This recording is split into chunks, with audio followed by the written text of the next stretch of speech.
¿Qué tal? Esto es Escena Internacional, podcast producido por Comité de Lectura con la colaboración de Rodolfo Sánchez Aizcorbe.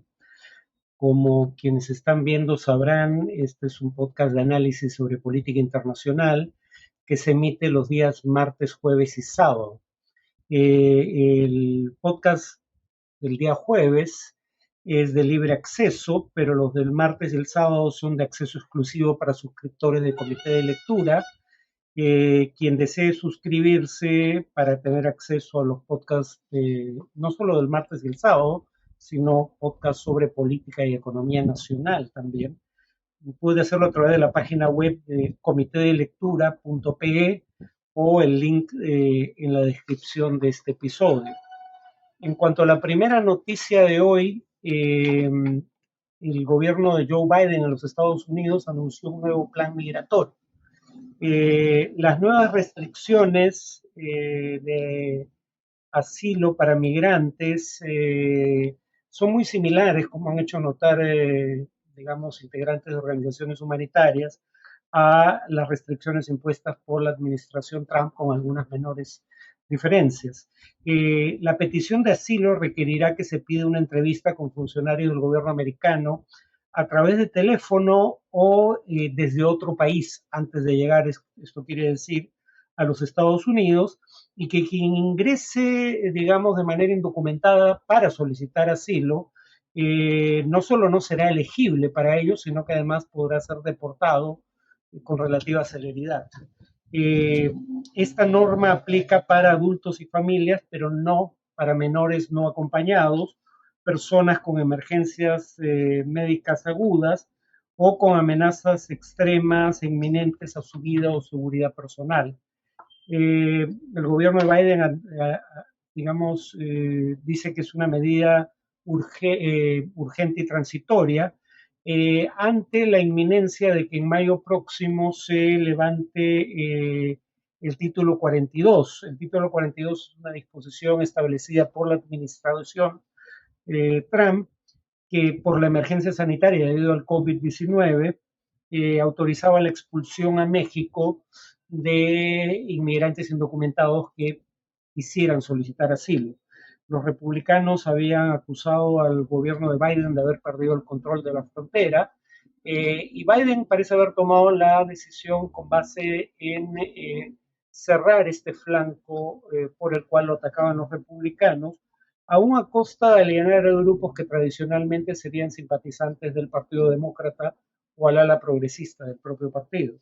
Eh, por ejemplo, la Unión Estadounidense de Libertades Civiles alegó que el propósito de las normas de asilo era, cito, que las personas que sufren persecución tengan la oportunidad de buscar seguridad en Estados Unidos, independientemente de cómo tengan que huir del peligro o entrar al país. Varios congresistas demócratas emitieron un comunicado en el que decían que esta medida, cito, solo perpetúa el mito dañino de que los solicitantes de asilo son una amenaza para la nación. De otro lado, Argentina, Chile y México ofrecieron ciudadanía a los opositores nicaragüenses que fueron, digamos, convertidos en apátridas por la dictadura de Daniel Ortega y en su mayoría deportados de Nicaragua.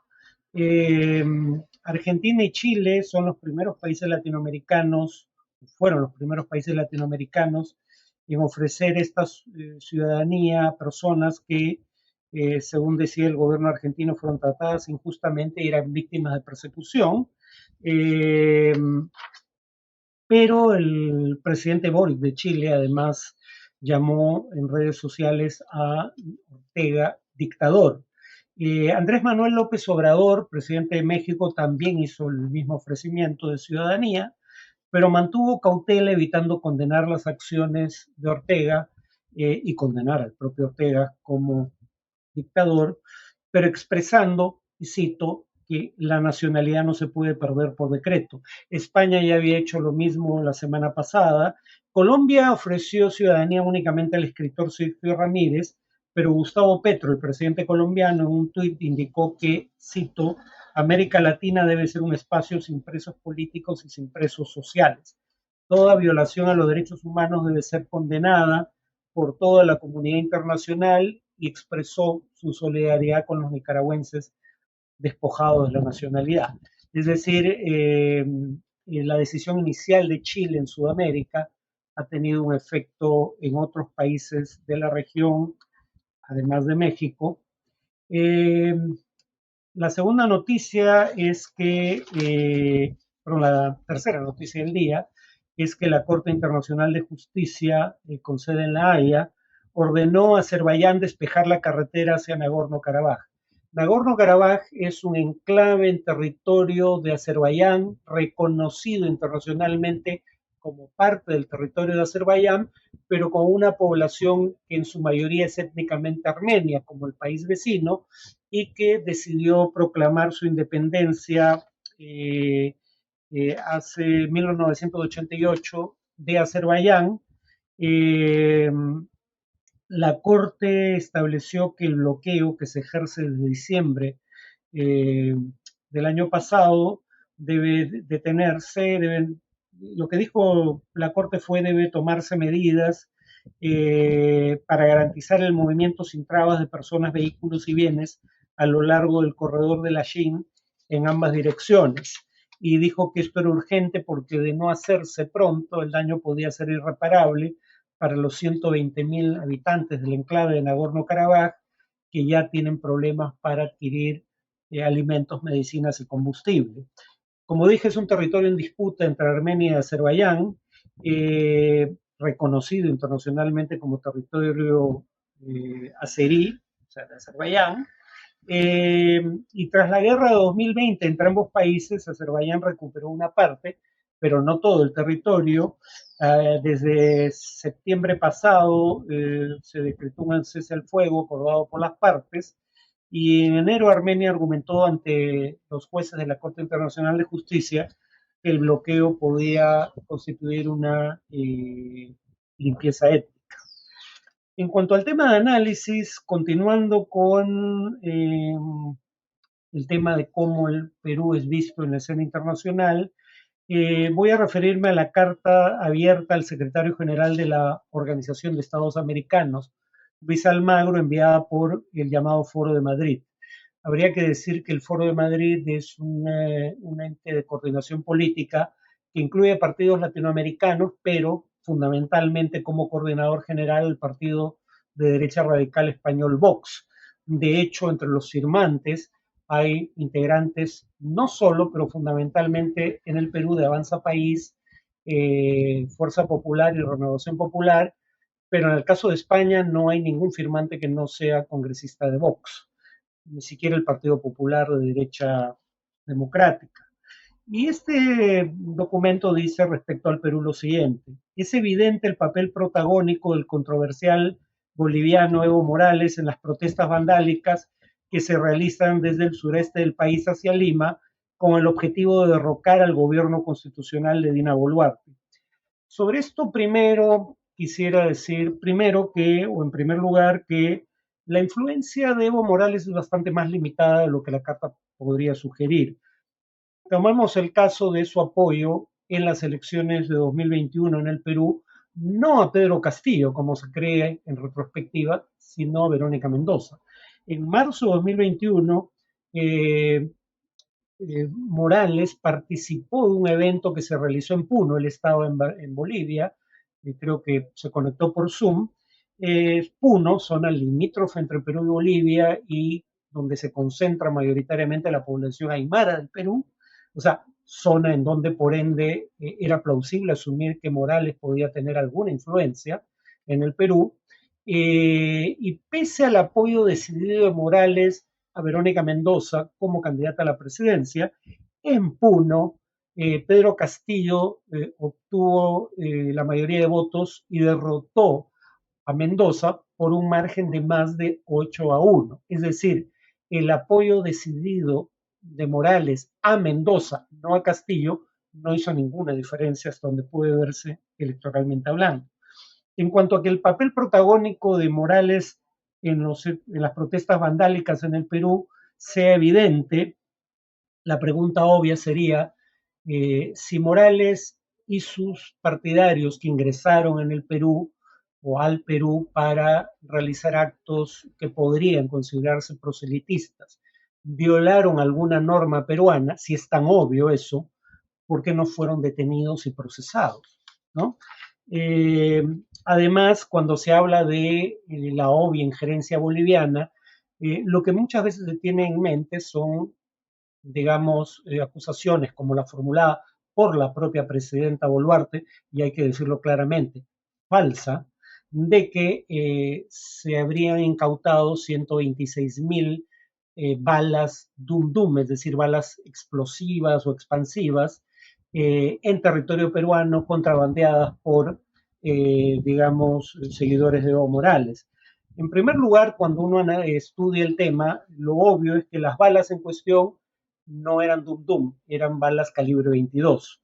En segundo lugar, los hechos no ocurrieron en el Perú en enero de 2023, ocurrieron en Bolivia en septiembre de 2020. En tercer lugar, no solo los hechos ocurren en Bolivia, sino que ocurren a unos 500 kilómetros de la frontera con el Perú. Eh, o sea, se ha imputado injerencia Morales, que la ha tenido, pero la injerencia que ha tenido no parece haber violado leyes peruanas, no se le acusa de haberlo hecho, y las imputaciones adicionales que se le hacen, como el del contrabando de armas, resultan ser falsas, de balas específicamente. Que se diga aquí que el gobierno de Dina Boluarte es constitucional es llamativo, porque si bien en mi opinión lo es, Dina Boluarte asumió la presidencia constitucionalmente cuando perdió todo derecho a ejercerla Pedro Castillo al intentar un golpe de Estado.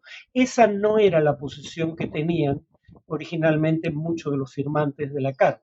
Recordemos que líderes de Avanza País, Fuerza Popular y Renovación Popular dijeron que Dina Boluarte, como parte de la plancha presidencial que encabezaba Pedro Castillo, ganó las elecciones con fraude. Por ende, no debieran considerarla una presidenta que llegó al cargo de manera constitucional, dado el origen fraudulento de la presidencia de Castillo. Y en el caso de los congresistas de Renovación Popular no queda claro por qué asumieron el cargo de congresistas, dado que ellos alegaban que hubo fraude desde la primera vuelta electoral, es decir, la vuelta electoral en la cual se eligió a los congresistas, ¿no?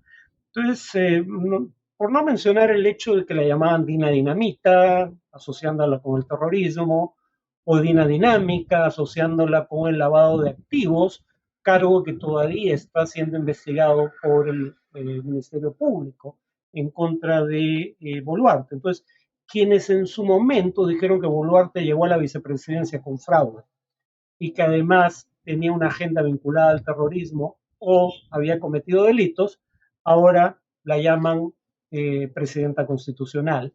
No parece particularmente, digamos, consecuente con sus posiciones previas. Luego la carta dice, pero más grave es el comportamiento de gobiernos pretendidamente democráticos, como los de Argentina, Bolivia, Chile, Colombia, Honduras y México, que apoyan implícitamente esta desestabilización al afirmar falsamente que Pedro Castillo fue víctima de un golpe de Estado. En primer lugar, la mayoría de estos gobiernos no hablaron de golpe de Estado, pero sí es cierto que no reconocieron que la asunción del mando por parte de Boluarte fue constitucional, ¿no? Como no lo reconocieron en su momento muchos de los firmantes de la Carta. En todo caso, acá hay un error de hecho. Chile sí reconoció la asunción del mando de Boluarte como constitucional, así que incluir a Chile aquí es simple y llanamente un error. Eh, y bueno, un elemento adicional en la carta es la mención a la CELAC. Se dice, no es casual, señor secretario general, que estos sean los mismos gobiernos que proponen abiertamente el desmantelamiento de la Organización de Estados Americanos y su subsiguiente reemplazo por una CELAC parcializada y al servicio de su agenda ideológica. En primer lugar, la CELAC no pretendió nunca ser un sustituto de la OEA, entre otras razones porque desde su documento constitutivo decía que su membresía incluía a los 33 países de América Latina y el Caribe. Esto quiere decir que también incluía países con gobiernos conservadores como el de Uruguay, por ejemplo. O sea, no es cierto en ese sentido que la CELAC sea un ente parcializado al servicio de una agenda ideológica, porque en su momento estuvo Brasil, aunque se retira bajo Bolsonaro, eso es una prerrogativa de Bolsonaro, nadie lo expulsó, y sigue asistiendo a las sesiones de la CELAC, un gobierno conservador como el de la calle Pou en Uruguay. Algunos recordarán que en una cumbre de CELAC, la calle Pou enfrentó a Díaz Canel, presidente de Cuba, en un careo público, ¿no? Eh, pero además la propia CELAC dice que entre sus funciones está la interlocución, es decir, la interlocución de la CELAC con otros países y grupos regionales, y destacan entre ellos eh, la Unión Europea, China, la Federación Rusa, la República de Corea, el Consejo de Cooperación del Golfo, Turquía y Japón. ¿Por qué no menciona Estados Unidos y Canadá? Porque con esos países los miembros de la CELAC negocian a través de la OEA, precisamente, ¿no? O sea, en otras palabras, no es cierto que la CELAC se plantee como un foro alternativo a la OEA.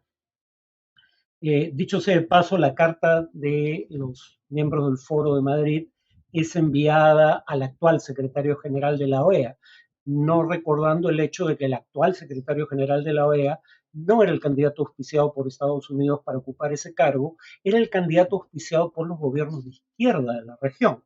Recordemos que Luis Almagro fue canciller de José Mujica cuando este era presidente del Uruguay, presidente en representación del Frente Amplio, un frente de izquierda que gobernó ese país durante 3 periodos consecutivos. De hecho, la primera vez que Almagro fue elegido secretario general de la OEA, obtuvo el voto favorable de la dictadura de Nicolás Maduro. O sea, la izquierda pretendió tener más influencia en la OEA, no reemplazarla con la CELAC. Por último, la carta dice que resulta inaceptable que para algunos gobiernos adscritos a la OEA ciertas protestas sean malas, utiliza comillas, cuando afectan a sus aliados, caso Brasil, y otras sean buenas, vuelvo a utilizar las comillas, como poniendo en cuestión el calificativo, porque sirven para derrocar a sus adversarios ideológicos, caso del Perú. Eh, bueno, en primer lugar, tanto en las protestas en el Perú como en las protestas en Brasil, hubo actos vandálicos por parte de los manifestantes, ¿no? Pero ahí acaba el paralelo, ¿no? Porque mientras que las fuerzas del orden develaron la protesta en Brasil sin causar una sola muerte, las fuerzas del orden causaron 48 muertes entre quienes protestaban en el Perú, y ahora tenemos evidencia firme que sugiere que no murieron buena parte de ellos en uso de armas de fuego según las reglas de enfrentamiento que establece la ley peruana.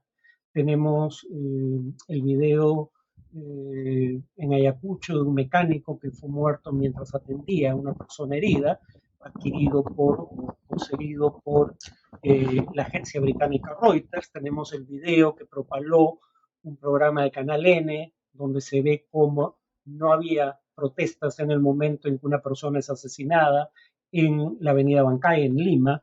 Y hay también videos que muestran lo mismo en el caso de 6 de las 10 muertes producidas en Ayacucho a inicios de las protestas, ¿no? Además, los objetivos que perseguían quienes protestaban en Brasil eran absolutamente inconstitucionales y antidemocráticos. Pedían de manera estentoria y explícita un golpe de Estado a las Fuerzas Armadas, y muchos de ellos hacían el saludo nazi mientras pedían ese golpe de Estado, ¿no?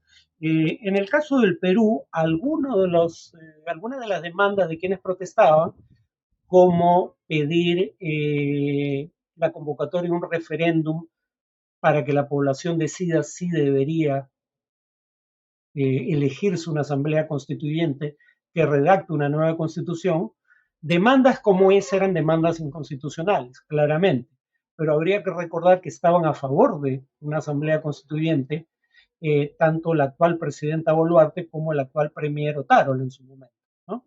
O sea, su autoridad moral para ahora decir que no puede atenderse esa demanda porque es inconstitucional, es francamente limitada cuando era una demanda que ellos mismos formularon y en ocasiones en los términos planteados por quienes protestan, al menos en el caso de Boluarte. Pero la demanda fundamental de quienes protestan en el Perú sí era una demanda legítima, el adelanto de elecciones, adelanto en favor del cual se manifestaron, al margen de si realmente lo creyesen o no, la propia presidenta Boluarte y en su momento una mayoría del Congreso, una mayoría calificada, 94 congresistas, ¿no?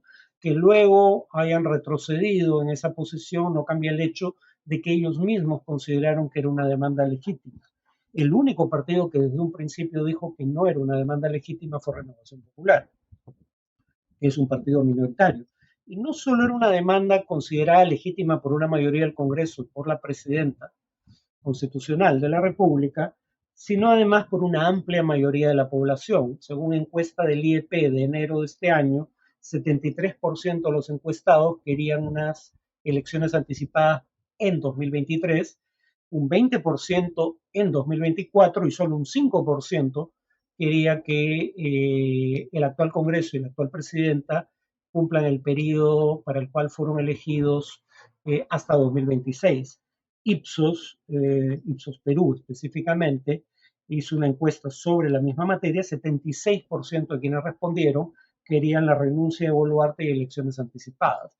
Entonces, no son protestas comparables, hay diferencias significativas y nuevamente la Carta del Foro de Madrid francamente revela un sesgo como lo revela la posición de los gobiernos de izquierda que no reconocen la legitimidad del acceso al gobierno de Dina Boluarte, tal como vimos en el podcast anterior. Eso es todo por hoy, nos vemos en el siguiente podcast.